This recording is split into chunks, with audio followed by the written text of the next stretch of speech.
God of War. Some may call it the grand adventures of Kratos and Boy, or Dad of Boy, or why you shouldn't have kids the video game. Regardless of what you call it or how you feel about it, you have to admit it's brought something fantastic back to the world of single-player titles. Fair warning, this video is going to be mostly spoilers, so if you'd like to get a spoiler-free version of basically my rundown of what I like about the game, here's the time code for that. Alternatively, you can also check out the first video I made, which was my first impressions of God of War. Still here? Good. Let's make like Thor and hammer this thing out. We're Loki to be Mjolnir the end, be Thor you know it. Those are dad jokes, by the way. Random fun fact, I spent a good 20 minutes looking up dumb mythology puns trying to come up with a good intro to this. It was a glorious way to waste some time.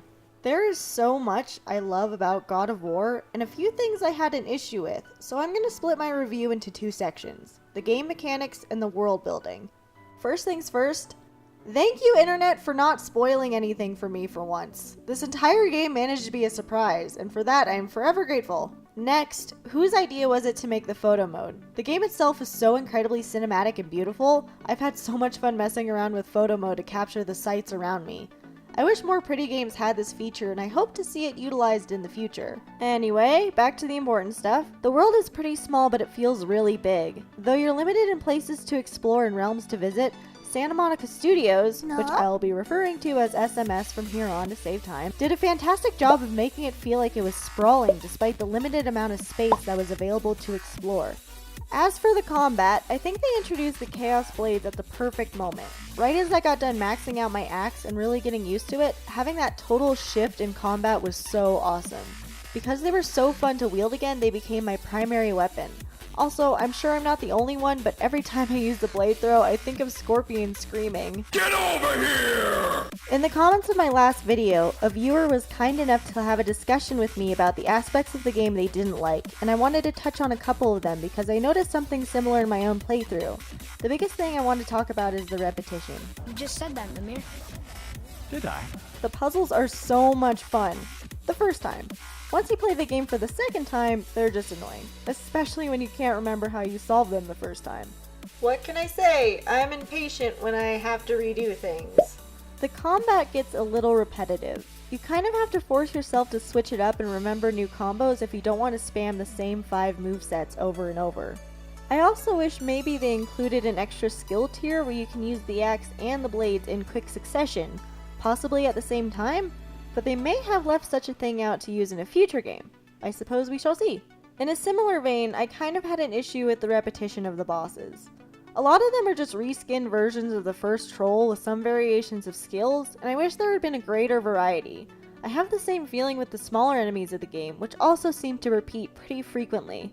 I suppose this isn't very different from any game, even previous God of War entries, but hear me out. I suppose it makes sense that each realm would have a specific type of enemy, Alfheim being the Dark Elves and Midgard being the Draugr.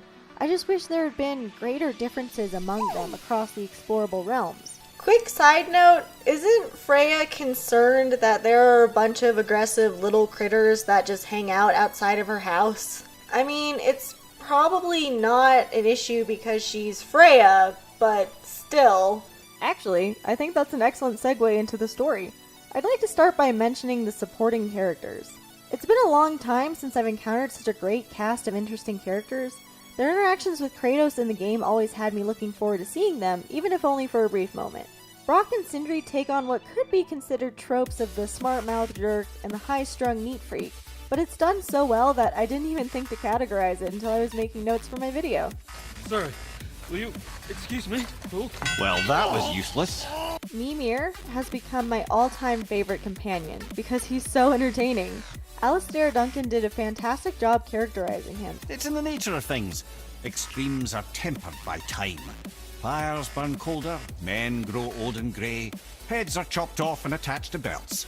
Such is life. Okay, Mimir. And I found myself constantly sitting in the boat waiting for Mimir to finish another story. A mystic well of knowledge.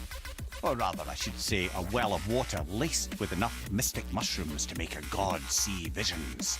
Freya is very strong, wise, and independent. Her mysteriousness keeps her somewhat aloof, but interesting. She's also incredibly devoted as a mother figure, which does ultimately come to spurn her when she and Baldur reunite, a very unfortunate and distinct reality for parents willing to sacrifice anything, even for the most ill-behaved of their children. On that note, the parallels between Kratos and Atreus' character development and the Norse gods they encounter are rampant. The Aesir gods you face have an air of immaturity to them, which can possibly represent a contrast to our heroes' own grappling with maturity. Freya and Baldur's conflict of mother and son act as a mirror of Kratos and Atreus' relationship, and that both parents are just trying to do what is best for their child, even if it has terrible consequences for themselves. Freya desperately seeks forgiveness in her errors, which costs her son his life. Kratos doesn't want forgiveness or acceptance. He only presents the truth once there is no other choice. The truth. I'm a god, boy. Will that ultimately cost him his own life? I guess we'll find out in the next games. I would also like to come back to my original comments about Kratos. I still stand by my love for his shift in personality, but I've noticed a lot of opposition comes from the same place. People don't feel like the Kratos in this game is the true Kratos. He isn't the same fiery, merciless god of war as we knew him growing up, and they really dislike this. However, in my perspective, that's the point. He's brutalized his way to get revenge, but it left him empty. That's why he so vehemently tries to deny his past and refuses to acknowledge it until Atreus is near death. His stubborn former self is so at war with his changed heart that it creates a massive conflict inside himself. He's already lost a family, and it has hardened his soul. Atreus is the last thing he has left, and the mistakes of his past weigh heavily upon him. He has grown, changed, and matured from his younger self to create a better example for his son. This is evidenced by how often he's reminded that his son is not his past, but his present, and Kratos must be better for Atreus' sake. This boy is not your past, he is your son. And he needs his father. Which leads me to the ending.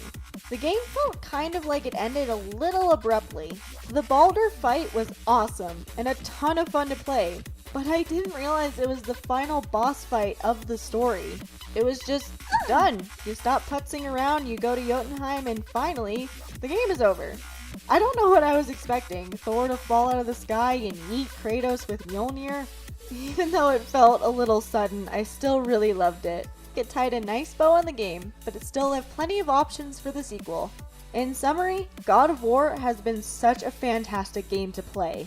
Kratos and Boy have such rich character development, and although the supporting characters by contrast are kind of simplistic, they are still so quirky and memorable. Really? No. Wow. The story is immersive and the world is so much fun to explore. The gameplay and enemies can get a little repetitive at times, but as long as you're consciously trying new things and challenging yourself, it might not be so noticeable. It's a great game to get lost in, and whether you're a die-hard fan of the franchise or are just desperate for a great single-player experience, God of War has something you can enjoy. Will I go back and finish some of the challenges or fights available? I'm still not sure yet because I'm pretty satisfied with my experience as it is. But then again, I might be open to the opportunity for more grand adventures. Much love to Cory Barlog for retweeting my first video. Because of you, I got so many more views than I ever thought I would have. I am forever grateful to you, sir. Thank you for directing such a great game. I'm so looking forward to the next God of War. If you haven't seen my first impressions video for God of War, there's a link in the description for you. Don't forget to follow my Twitter and my Instagram because that's where I tend to update most. I'm Kitty Paws. Thanks for sticking around. See you later.